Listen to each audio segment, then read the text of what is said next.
Então aí, essas lâmpadas aí estão funcionando, ó, os pisca-pisca, farol baixo e alto tá pegando, farol de milha, as setas. Aqui também na lateral tinha seta também que não tava funcionando, tinha lanterna.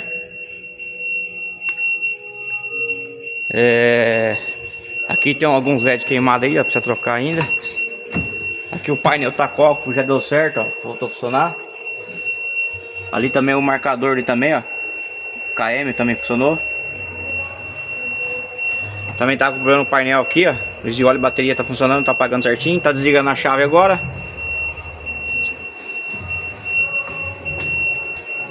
Aí lá atrás a reta também tá funcionando, um freio. Aqui também trocou a lanterninha que tava quebrada. Ali também, ó, tinha duas. Aí a ré funcionando, lanterna, pisca-alerta. Lá em cima também tinha lâmpada queimada.